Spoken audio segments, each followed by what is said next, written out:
Good evening. This is Noreen Sumpter from Beyond Potential, Live Life Your Way. And tonight is going to be a really, really great show. I thought I would dress up for you. You know, I've got my cute dress on, right? And it's long, it's Victorian. I like to wear really long dresses because they hit the floor and they sweep the streets. It gives me this feeling of being Victorian. I don't know what that's about, but it's just one of my things. The longer, the better. And it sweeps the floor. So today is a beautiful day. Apparently it's going to rain for the next 3 days. Oh, man. I don't know what's going on. I don't know what's going on with the weather these days. It's absolutely driving me mad. And I am British. I am allowed to speak about the weather. That's what we do. So tonight we're going to have a wonderful show. I have Robin Gelfenbein. I said it. You did. I remember I used to have a hard time saying that. Everybody does. Be like Gelfenbein, Gelfenbein. What is it? You know, Robin Gelfenbein. She is an old client of mine, and Robin allowed me to cut my teeth as a personal life coach on her life. And look at her. She's wonderful. Well, thanks. So you're not so bad yourself. I know. And Robin came to me and she wanted to be a comedian. Remember that? And today, guess what she is? She is a comedian and a storyteller. And a lot of her activities that she actually has manifested and materialized in her life came out of conversations. Yum's the word. You love birthday cake and you liked ice cream and you made it happen. So I just want to welcome you to the show. I'm really excited to have you. I'm actually proud. You should be. To have you on the show. Aww. Because it's like, you know, my being a coach was a dream and an idea that I had. And Robin came to me when I was in NYU doing my training, and she was a pro bono client who worked with me for a couple of weeks, 7 weeks, and then eventually said, Noreen, when can I pay you for this? And we worked together for a little while. Well, I was very open to the idea of continuing to pay you, but yeah. Yes. And so I was just sharing with Robin that I'm also working with another woman that I have been working with who was a pro bono client of mine, and I'm still working with her today. And that was from 2005. That's incredible. So it's like she has had like a 180-degree shift in her whole life. That's phenomenal. And, you know, when I first started out as a coach, and the thought of having somebody work with me for 13 years was not even a possibility. It's like, why would somebody work with me for 13 years? I mean, aren't they just going to get what they get and go, right? Some people do, some people stay. But what I realize is that it's ongoing. You're ongoingly changing in your life. You're ongoingly taking on new topics, new ideas, new ways of being, new relationships, all that kind of stuff. And it makes sense, you know, because you have a partner in this discovery and this journey that we're on that helps you to fulfill on the things that you have fulfilled on. So anyway, less of me and let's talk to Robin about life. So Robin, welcome to the show. You. We spoke for so long that I felt like all I did was talk. And I'm like, oh, this is interesting to have the tables turn and listening to you. I have a lot of questions for you. Well, it's an interplay, right? So. Sure. Can I ask you one thing? When you were saying you never envisioned anybody working with you for 13 years, did you have like a time in mind when you started out? Like, if I could work with somebody for 2 months, that would be a dream, or did that not even factor in because you were just trying to get new clients? So what I had it was that I worked with a client for about a year and then they would move on and do something else. And, but I really didn't want to actually have a person sign up for a year because I wanted to always give them the freedom to like move on. Because I find that coaching, unlike therapy, if you're not getting the results, then you should leave. Yeah. You know, if you're not getting the results that you are paying for, you should move on. Whereas with therapy, it's ongoing, and it's just, you know, clearing the rummage and stuff that's going on in your head. Not that that's bad. You know, it works, but coaching is more action oriented and that you have to see a result at the end of the relationship, whether it be 3 months, whether it be a month, there has to be a result, right? Sure. So, no, I didn't really have a plan.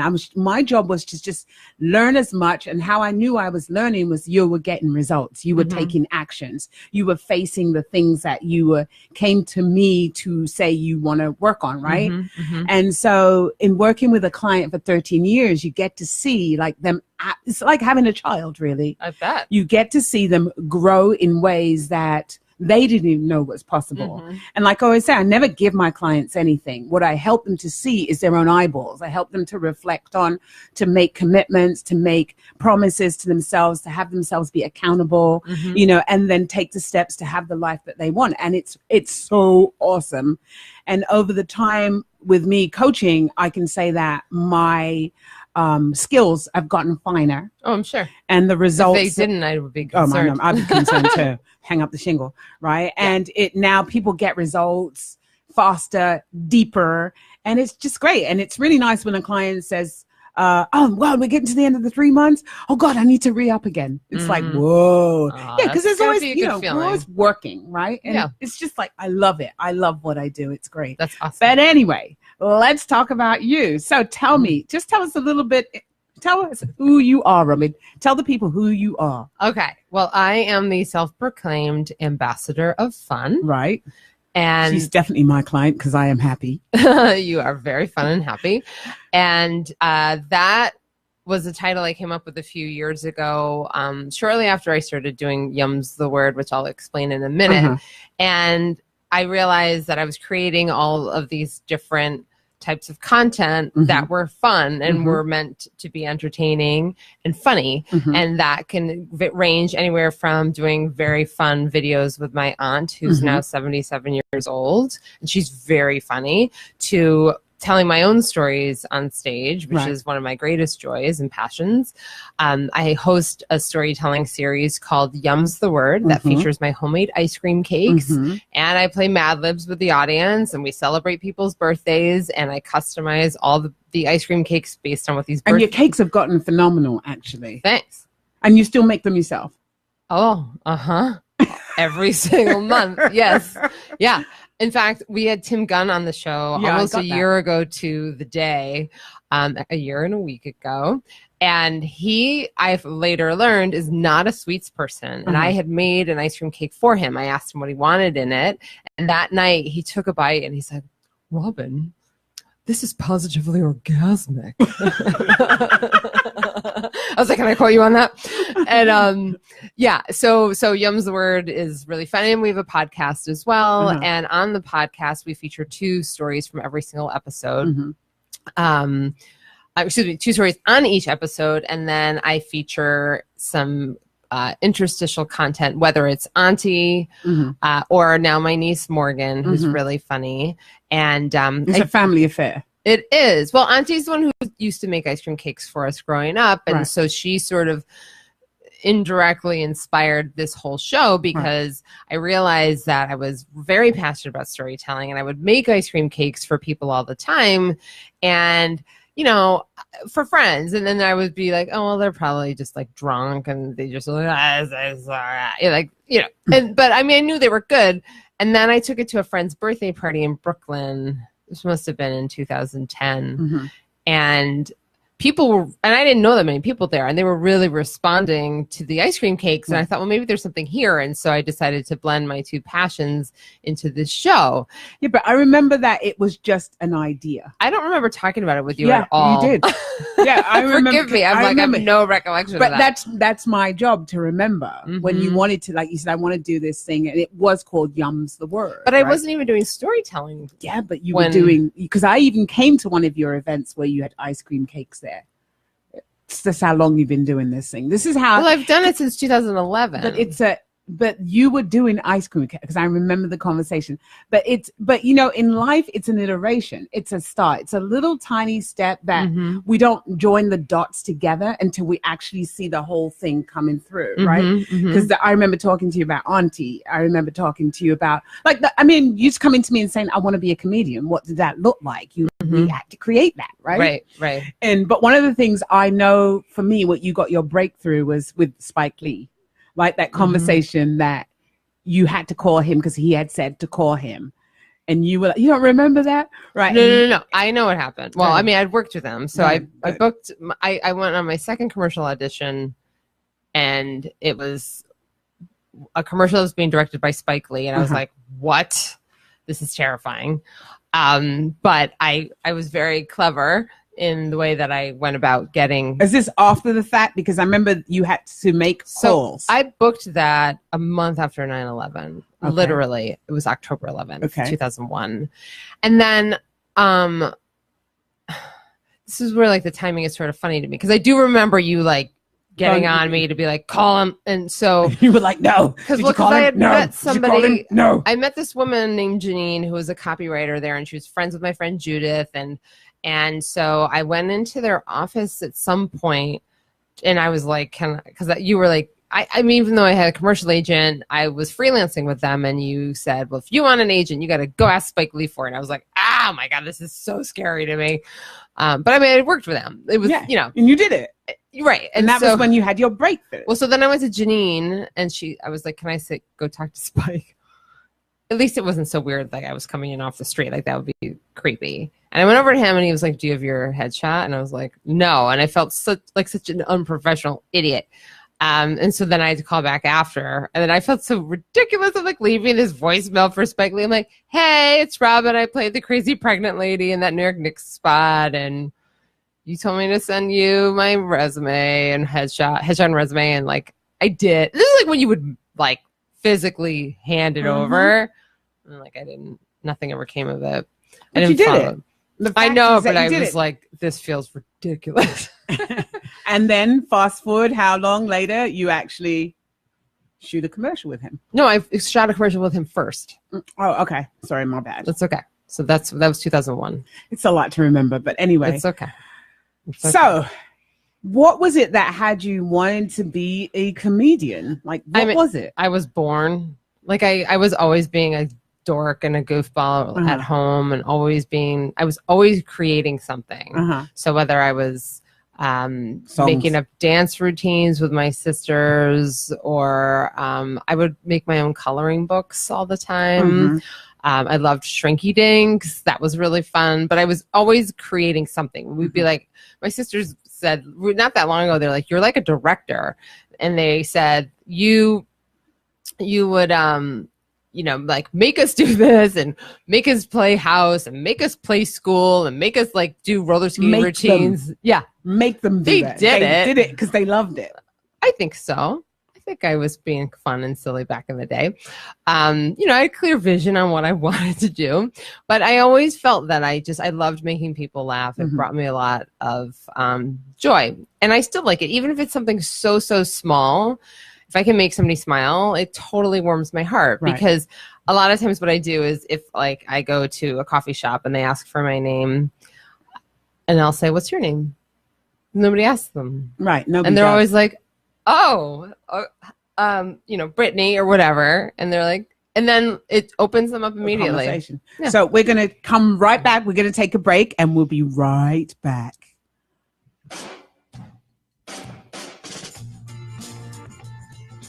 You're listening to the Talking Alternative Network.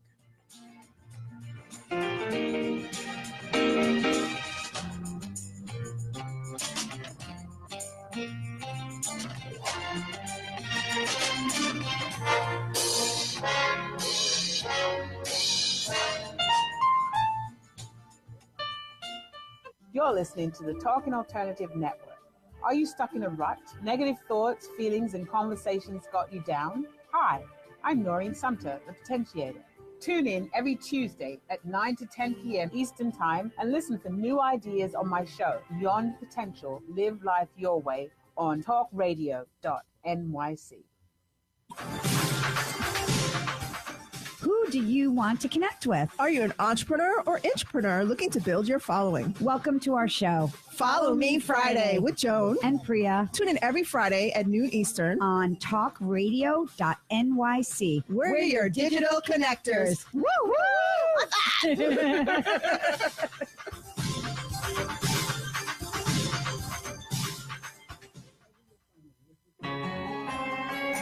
Talking Alternative Radio, 24 hours a day.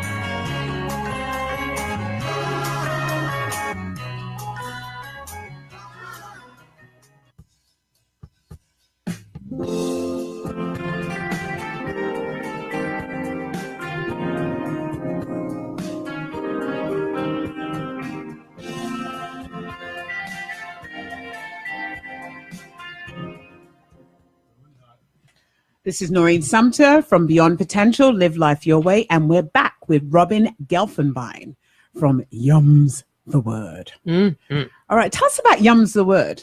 Just, tell us how it got created, what made you, what is about it that inspires you to keep doing it? Well, I feel like Yums the Word is a true, full creative expression of who I am. Because there's food. I was raised Jewish and Italian, so like food is kind of central to everything. But there's a lot of playfulness in the show, but it's also serious at times, even though from the outside it probably doesn't appear that way. But I take it very, very seriously. And every show has features 4 storytellers. Mostly from the New York area. Sometimes we have people come in from other places, but primarily here in New York City. And they are all telling stories on a theme that is inspired by ice cream. So I love puns and I love themes. So I have come up with I don't even know how many I have at this point, but just to give you a few examples.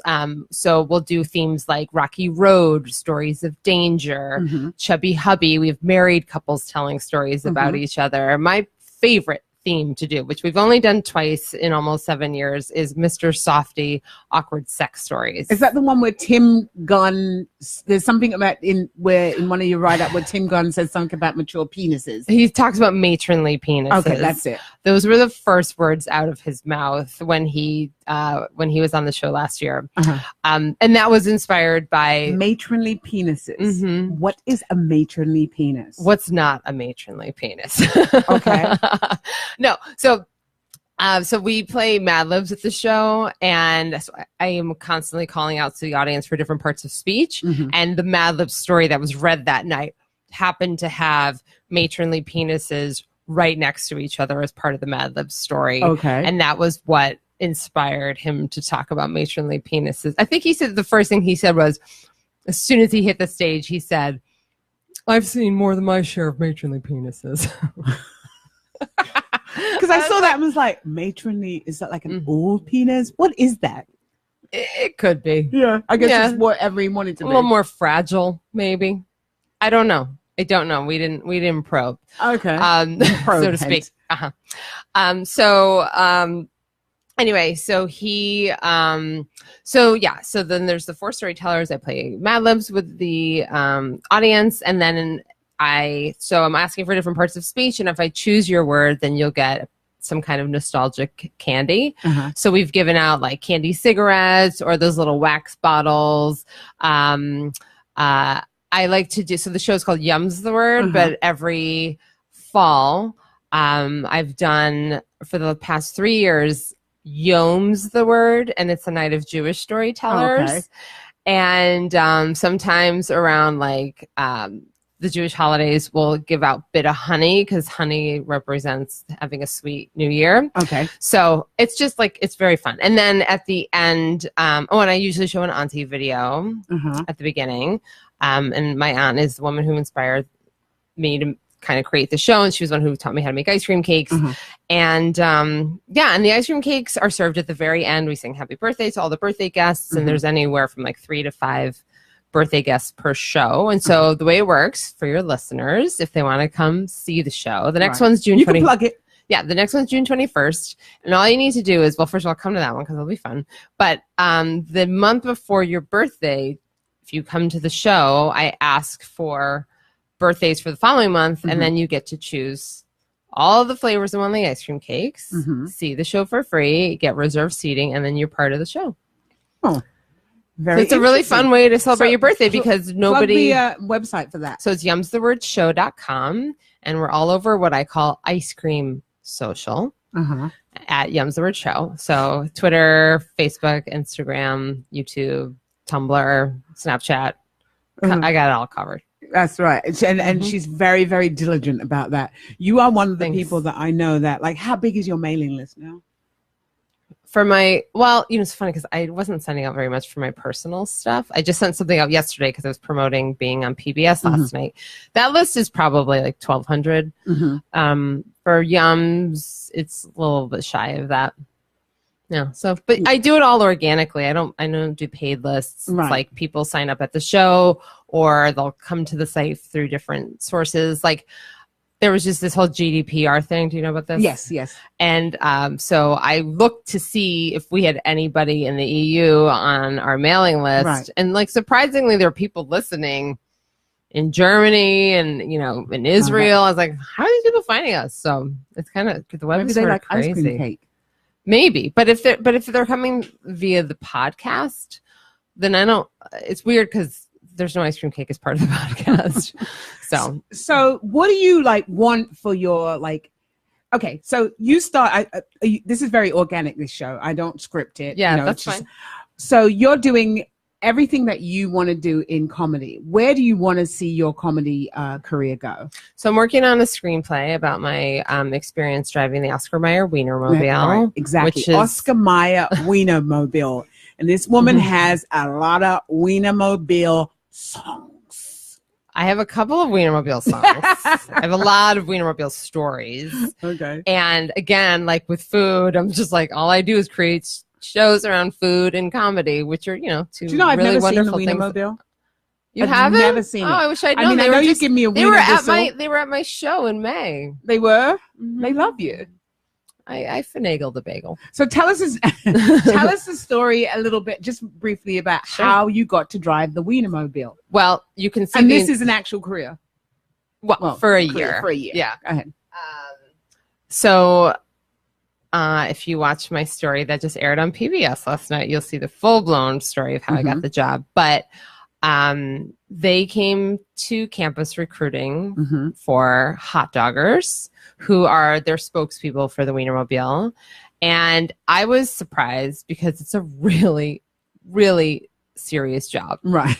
I had no idea that, I mean, they wanted people who were creative and friendly and outgoing, but also... Did you check all the boxes? I got the job. I know. And I will say that's not an easy job to get. And I don't say that in a boastful way. I just had no idea it was so competitive. Right. They were choosing 10 people out of 1,000 applicants the year that I applied. So I was like, I have to do something to stand out because there's so many people applying for this. And, you know, I'd heard some stories at some point. I mean, maybe I'm mixing this up after being a hot dogger, but that people would like go bonkers. Like they would do some like over the top stuff. Right. So it was a fine line. And yes, to what Noreen just said, I came up with some songs. I basically created a self-promotional tape. You guys know what a tape is. A mixtape. Yeah. And I called it Rockin' Robin's Hot Dog Holiday Favorites. But prior to that, I had a cover letter that was riddled with puns, like a hearty hot dog, hello to you. Like I was all about the puns. And I was like, everybody's going to do that because it's so obvious. Right. And then my resume was totally catered to the job. And I was bragging about my impending BSS degree in bologna sandwich skills and my excellent driving record, which obviously is relevant. So I created this cassette because I was like, that's not going to be enough. So I created this cassette called Rockin' Robin's Hot Dog Holiday Favorites. Right. And I drew a Christmas tree with little hot dog ornaments on it and a menorah with little hot dog candles, which is so unbelievably sacrilege. And then I went into the studio. I went to school at Syracuse University, and I was like, I don't even know how to use some of this equipment, but I'll figure it out. Right. Because I'm pretty resourceful. And I was like finding instrumental versions of like Winter Wonderland. So one of the songs I created was Oscar Mayer, do you hear me? Wanna be in that weenie? And then I was like, I can't just do Christmas carols. I got to represent my people. So I wrote another one, and it was Robin Gelfenbein, Robin Gelfenbein. That is my name all the time. This job will be mine. My shoe size is 9. I'm Jewish, but I dig on swine. Yep. And so I sent that stuff off, and I went through like the first round of interviews at in Syracuse. What was some of the weird things that people did to get this job? What was one that you remember? Well, I wouldn't say it was weird. It was actually really creative, but just to give you a sense of timing as well. So we had an on-camera interview so I made it past the first round, obviously. Well, obviously I made it past all the rounds. This is like a big deal. Like, this is a big deal interview. Yeah, I mean, because you're representing the company, and this is before the web. So this is their only interaction with customers. So you're the face of the brand, and they're not going to send like somebody who's just going to be like goofing off, which ultimately was my partner, which is what makes it for a great story. Because I ended up traveling around the country trapped in a fiberglass 23-foot-long hot dog with my complete opposite. Did you have to sleep in there? No, everybody asks that. It's so funny. It is not a weenie bagel, technically. Okay. Yeah. I know. But anyway, just back to your question. So there was an on-camera interview portion because they wanted to see how you would do for interviews. Right. And I'll tell you what I did because it was over the top. It wasn't so over the top, but it's just funny. But one of the other people, not when I was there, but somebody who ended up getting hired that year, did a presidential debate between Ross Perot and Bill Clinton as to which condiment is best on a hot dog. Right. So he was imitating the two of them. I mean, one guy had made, I think it might have been the year before, but he made like this like scale model Wiener-mobile. I thought I would razzle dazzle them with some more songs, which I wrote was to the tune of the Bare Necessities. Mm-hmm. And then I also brought my tap shoes because it's job interview. And I was so mad because I felt like I had prepared as best as I could. And I did not factor in that there would be carpet in the conference room. So I get to the door and I'm like, oh my God. All day I've been like practicing in the bathroom on the tile. I'm like, I got this. Right. And then I get to the door and I'm like, oh my God, I'm freaking out. So the cameraman's there and he's sort of like this Dilbert lookalike. And he's just like, whenever you're ready. I was like, could you pan down to my shoes so they can see I've gone the extra mile? I can lift up my shoes so they can see the taps. And then I like start dancing. It's ridiculous. Like I'm doing all this stuff, which would be impressive if you could hear the taps. Right. You know, I was doing wings. But they know what tap sounds, so they can make it up. Yeah, I was really mad because I felt like I just totally sucked and they hated me. So we're going to hold that thought because there's more to this story when we come right back.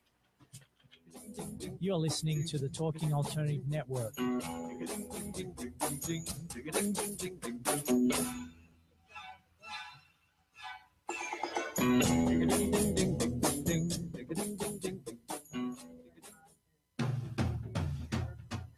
Are you into comics, movies, and pop culture at large? What about music and TV? Then you're in for a treat. This is Michael Dolce, your host on TalkingAlternative.com. I've been professionally writing comic books, screenplays, and music articles for almost 15 years. Catch my show, Secrets of the Sire, at its new primetime slot, Wednesdays, 8 p.m. Eastern Time, and get the inside scoop on the pop culture universe you love to talk about. For more info, go to secretsofthesire.com.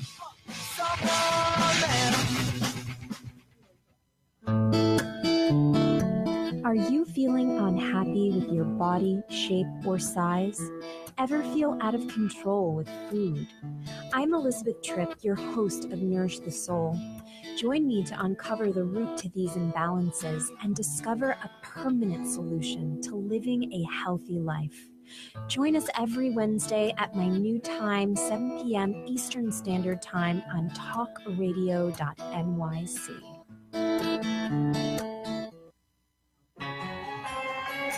Talking Alternative Radio, 24 hours a day.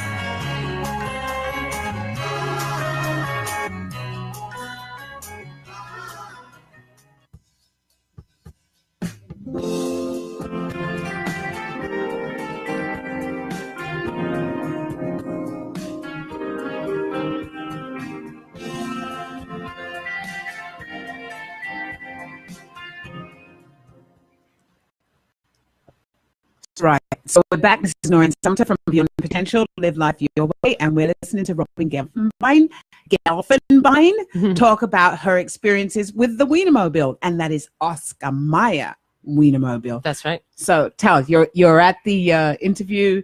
There's carpet on the floor. You have your tap dancing shoes on, and there's no clicking. Right.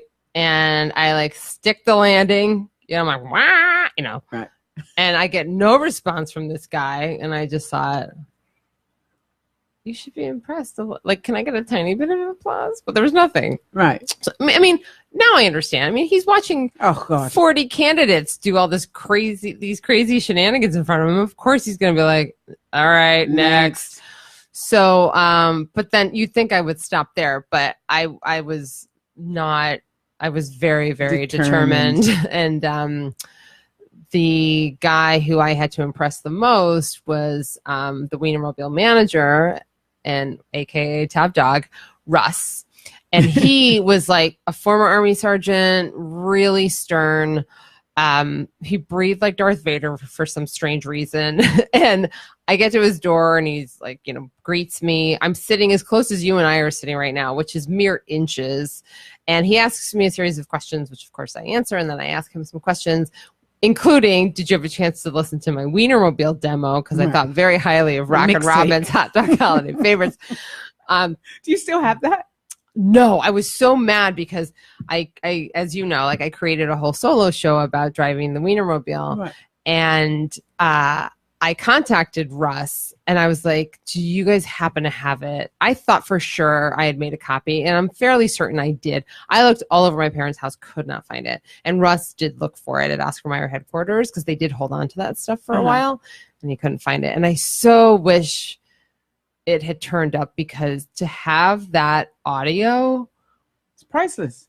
It's comedy gold. Really. So I go in and I meet with him, and I am terrified. And I knew, because I had been told he's extremely intimidating, and he was so intimidating. But so that was going to sound like I'm snoring, but I was like, this is my last shot. So I said, did you have a chance to listen to it? And he's like, and he opens his top desk drawer to reveal my tape. And I'm like, what? And then he's like, oh my God, he knows my work. And he's like, I haven't listened to it. Oh. And I was like, well, if you want, you can listen to my Walkman right now. And he's like, that won't be necessary. And then I said, how about this? Why don't I? Walkman. That is a musical device before the iPod. Oh yeah, right. See these foam things on the microphone? These were the foam things on our ears. Yes, they were very similar. Yeah, except they're orange. And was it a Sony one? Yeah, Sony Walkman. Yellow. That was like the fancier, like I had the sports yellow one. Yeah. I had a gray one that required probably just one AA battery. And so he I was like, well, if he hasn't listened to it, I was like, I came up with a few more that didn't make it on the album. And I sang to him in his office, sitting as close as you and I are sitting right now. And I sang the first song. It was another holiday song. And I said, I can't remember what let me get close. I should have brought it. Let me get close. Got a demonstration. Yeah. Well, no, he wasn't that close. But I mean, yeah, just back off 2 inches. That's how far away he was. And I had, like my little portfolio of my legal paper. And I still have that. I kind of wish I brought it because, well, it doesn't matter. But anyway, the last thing I sang was, I'm going to have this job before I'm dead. No, sorry. I sang something and he didn't respond. And then I just was like, I'm going for the second one. And the last thing I sang was, I'm going to have this job before I'm dead. And he said, I was like, I don't know what that means.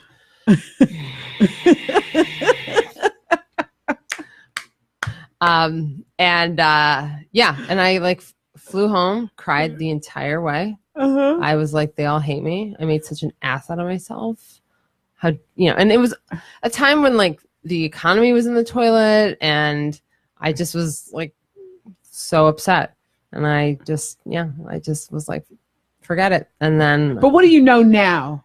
Like now that you did everything that you could do, right? Yeah. Shamelessly. Sure. Like really like committed. Because that's like, You were committed to getting this job. Massively. Right? I believed it so wholeheartedly. Right. My dad kept saying to me, because he's an accountant, don't put all your eggs in one basket. And I would say, Dad, I'm going to get this job. Right. Like I believed it so much, but then there was a part of me that really doubted it. And what part was that? Just the insecure part. I didn't think I was creative at all, which is so even hard. after all of that. Yeah. Yeah. And my friends in college were like, what is wrong with you? How could you not see yourself as a creative person? Right. I was just like, I'm not. And today? I'm wildly creative. That's right. Mm-hmm. Okay. But now that I like look over my life and I see things that I created when I was a kid, like I was talking about at the beginning, coloring books, like of course I was creative. I was creating stuff all the time. And it brings me, I love it. I love making things. Right. You know? And it's very satisfying. And also I mean, people ask me how I get guests like Tim Gunn, and I've had Jason Biggs on the show and Joy Behar. And it's because it's one of the reasons I got the Wiener-mobile job. I have massive balls. Right. And I will I like to say we have massive breasts. Right. Well, that men too. have balls, but like we give life with these things. Look, I call mine Laverne and Shirley. There's power in these things. They give life. They create. They do. That's true. So that's why I say you no got balls. the whole dairy story That's continuing here. Ice cream. That's what I'm saying. Don't worry. I don't put breast milk in my ice cream cakes. Frozen pops.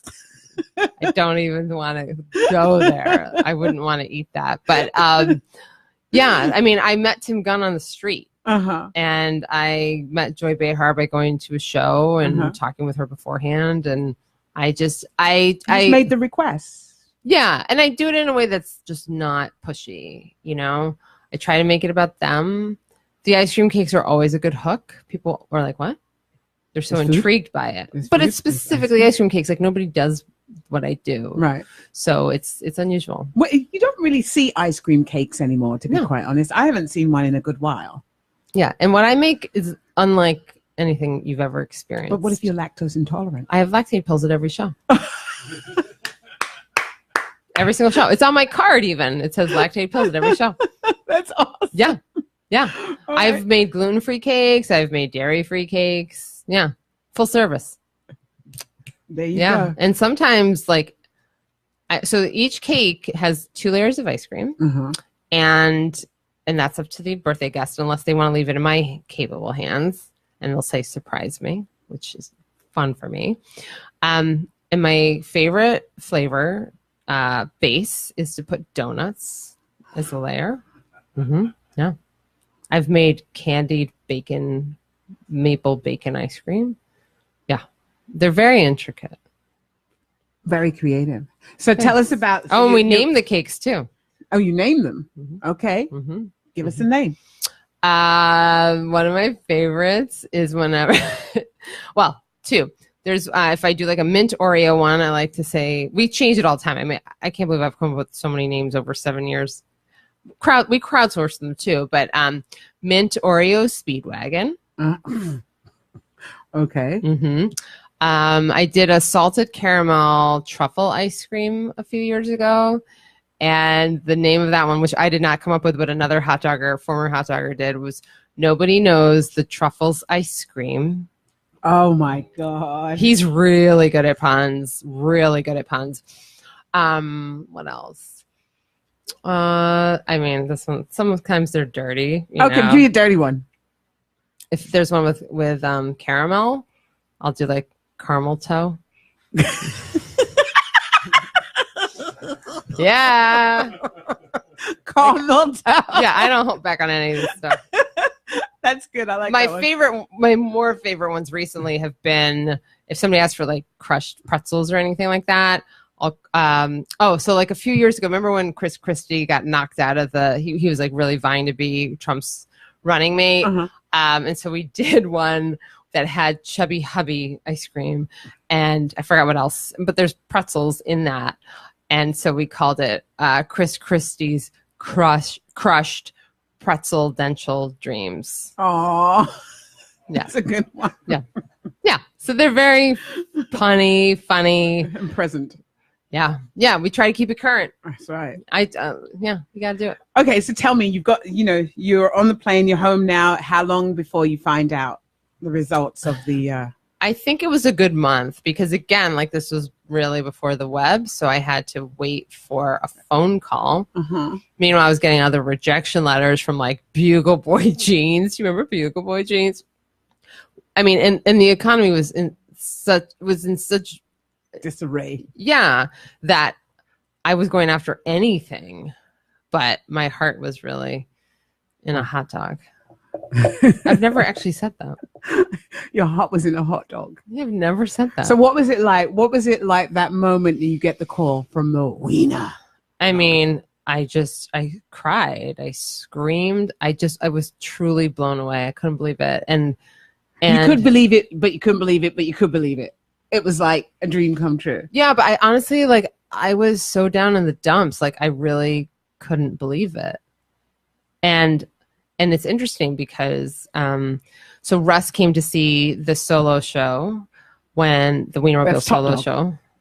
Yeah, Russ Top Dog. Russ is Top Dog, yes. He came to see it when I did in Chicago. This was 7 years ago. And I think it was like just before that because we had been in touch and we were in touch a bunch, like as I started working on the show.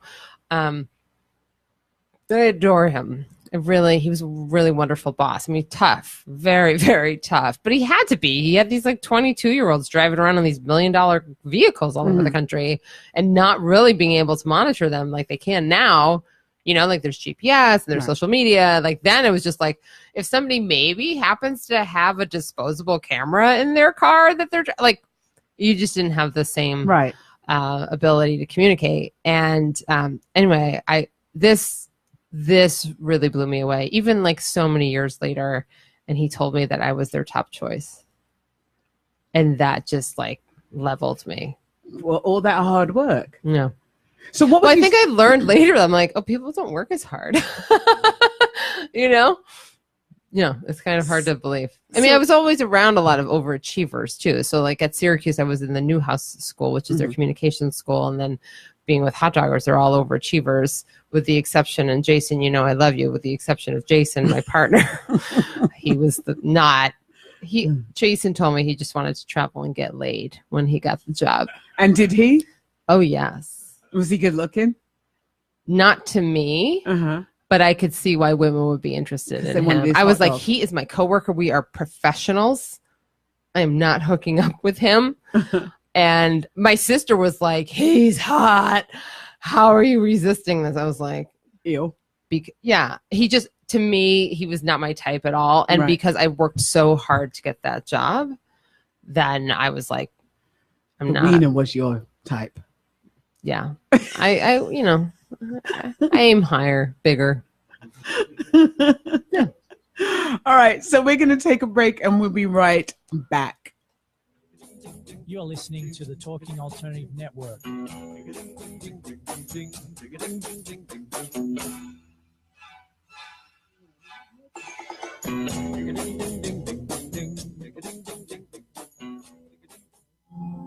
Are you a conscious co-creator?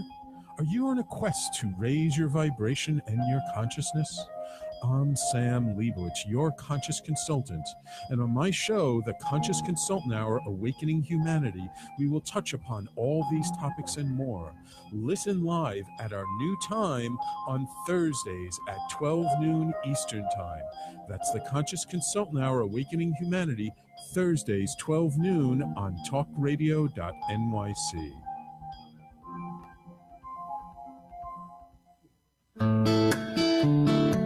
Are you feeling unhappy with your body, shape, or size? Ever feel out of control with food? I'm Elizabeth Tripp, your host of Nourish the Soul. Join me to uncover the root to these imbalances and discover a permanent solution to living a healthy life. Join us every Wednesday at my new time, 7 p.m. Eastern Standard Time on talkradio.nyc.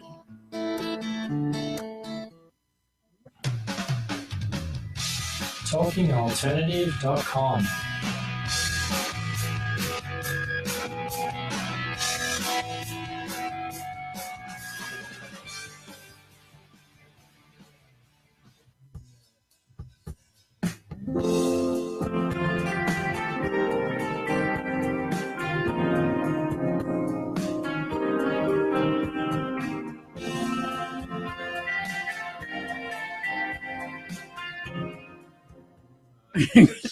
That's like I've used that. I try not to repeat. So we're back on Beyond Potential, Live Life Your Way, and we're talking to Robin Gelfenbein, the founder of Yum's the Word and ice cream cake. I love, we just talked about the different names for the ice cream cakes, and one of them was caramel toes. Loved it. Yeah. Now, when I see camel toes, I'm going to think of caramel toes. See, that's good. You I'm not transfer going to to think, ice cream. She's got a camel toe. I'm going to think, oh, she has a caramel toe. Mm-hmm. Mm-hmm. Oh, he has one. Yeah, it might be a little sticky, though. All right. So I just wanted to ask you a question. So somebody that is going for a job that they want, right? Mm-hmm. Would you advise them to like just go all out shamelessly and just do it? Because what my experience is that people are afraid of really putting themselves on the line because they don't want to be rejected. Sure. Right? A lot of people don't want to be rejected. And two, they just want to look good. So what would you advise them to do? Well, I think it depends on the job because there is definitely a fine line with going all out because you can, like when they have characters, remember when people, on American Idol, they would feature certain contestants who would do something so outrageous, and then it's like they're the butt of a joke. Right. That's not what you want to do. You want to find like the right balance. So I think it just depends on who you're going after. But the way that I approach really everything that I do is to be unique and memorable. Right. And if that means like, because I think no matter what you're pursuing, you want to do something to stand out because it's showing who you are, what your personality is. And you don't have to go like be silly and fun. Like if that's not who you are, don't do that. Right. But this is what I love about storytelling. It's like you figure out like what is special about you, what's different about you that will help you stand out. And then I would say like ride that, and even if it's like thinking about it from, because now people apply for jobs differently from what I did back in the day. Like even the subject line of your email, like don't be afraid to take a risk because if you don't, you just like, I'd rather take a risk than not. And then wonder like, how come that didn't happen for me? So I'm a big fan of like pursuing things you really want. If you were to look at yourself now and say 5 years ago, would you honestly, because my thing is own your voice, speak your truth and live life your way, right? You create your life however you want. So between now and like just say 5 years ago, how would you say that you own your voice? I think I've really embraced my voice, like literally and figuratively, because I've created this show that is unique and memorable. It totally embodies who I am. And aside from like the silliness with the puns and the playfulness and the ice cream cake, which is all things that I love, my bigger thing is that I really want to connect to people. Right. And so at Yum's the Word, I try to create an atmosphere where it feels like we're just hanging out in my living room. And that's why I do so much interaction with the audience because you would interact with me in my apartment. And, back when I was growing up in high school, I would always I'd say puns back then too. I loved wordplay. I always have. I'm a writer. And my friends would go, oh, Robin joke. And I still tell Robin jokes to this day. Right. I just have a little bit of a better sense of humor where I know like a really bad pun versus a really good pun. Right. And I love it. I embrace it. I mean, I remember years ago, this guy who I was really interested in said to me, you know who you remind me of? And I was like, no, expecting him to say somebody really like beautiful or talented and funny. And he's like, Phil Dunphy. Who? Phil Dunphy. Phil Dunphy is the dorky dad on Modern Family. He's played by Ty Burrell. Right. I think I know who that is. Yeah. You guys know who I'm talking about? Yeah. I mean, I love him, but like, if you're interested in a guy and he's like, you remind me of this dorky dad from television, part of me was like, I'll take that as a compliment. The other part of me was like, damn, we're never going to sleep together. You're not going to sleep with Phil Dunphy. Yeah. I was like, and scene, I just cock block myself. So, yeah. So, but I love it. I'm like, I totally embrace it. And in fact, at the show, I'll open with like, who here is pro pun? And, you hear a response from the audience. And then I say, and who finds them pun bearable? And everybody goes, oh. And I don't care. I just don't care. I'm just and was there a time that you did care? Maybe for like a second. I think I've always like really loved that dorky side of me, which is a huge part of who I am. Right. But I also feel like, having been a writer for so long, my writing is much stronger. And I feel really confident in front of an audience, like talking to you. Right. I love storytelling so much, and I love sharing like pieces of me with an audience. So whether it's like stories from my life or something funny with my aunt or whatever it is, just like one of the things I liked. Is I remember you telling me this years ago that you were the only Jewish girl at Christian camp. Right. And at church camp. Church camp. Yeah. So you've created a whole scenario around that church camp. She's even got a song that goes along with it as well. And I just think you're incredible. I've always thought you're incredible, and I've always thought that you were funny. And I do see greater things for you. Thanks. And you see it for yourself also. Right? I totally do. And I do want to say that I want to credit you so much with helping me get to this point. Oh, thank you so much. It's true because I was so afraid for so long, and you pushed me to do things that I did not want to do at all. But we had partnership, even though we were on the phone. I know. I had your hand, you had my hand. We even before I was making ice cream cakes, we built a connection.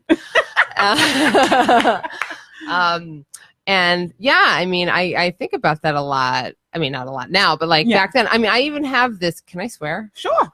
On the back of my door, I don't know if you knew about this. On the back of my door, I had a Post-it note that's still there somehow. It's all curled up, but it said, fuck the fear. Fuck the fear. That's right. And so when I was starting to perform, because I would do things in a safe way all the time. Right. I would take like improv classes at UCB and then do a class show. And that was just like, that's enough. But I knew it wasn't. It's like, I have to push myself more. This is so important to me. And because of you, like I would want to really kind of pick and choose who I invited to shows. I never wanted to invite men. And you were like, I'm going to challenge you to invite guys. And I was just like, they're going to make fun of me. I was so terrified. And that's because you were bullied in school. Yeah, I was really horribly bullied. I was bullied in high school, but I was also by guys. And then in college, it was almost 60 guys. So it really did a number on me. And that's why part of the reason I wanted the Wiener-mobile job so badly is because through college, I lost sight of who I was because I was living in fear. I always say I was in my own self-imposed witness protection program. And so I had a lot of regret my senior year. Right.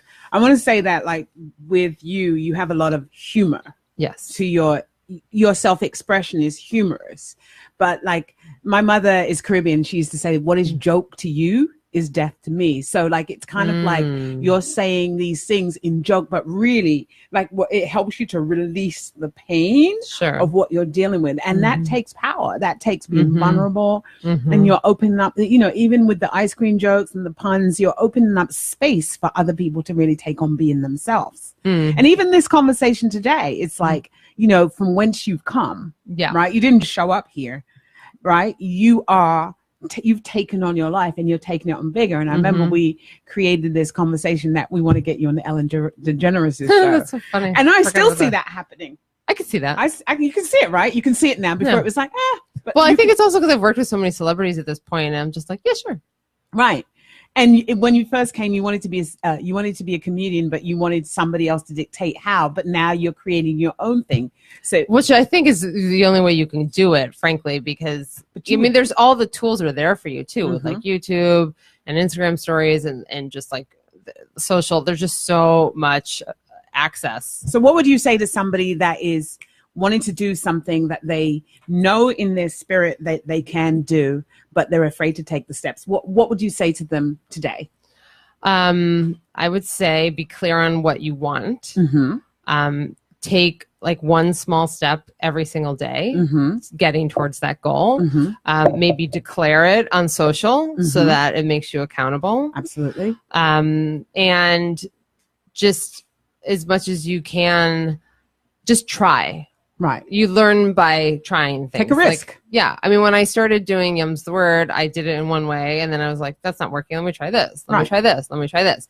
And, you know, people will say to me now, like, you don't even have to really promote it anymore. I'm like, yes, I do. They're like, it's a successful show. I'm like, yes, thank you. But that's because I work at it every single month. You know, it's not just people will just show up because it's happening again. I mean, maybe there's what's the audience like now?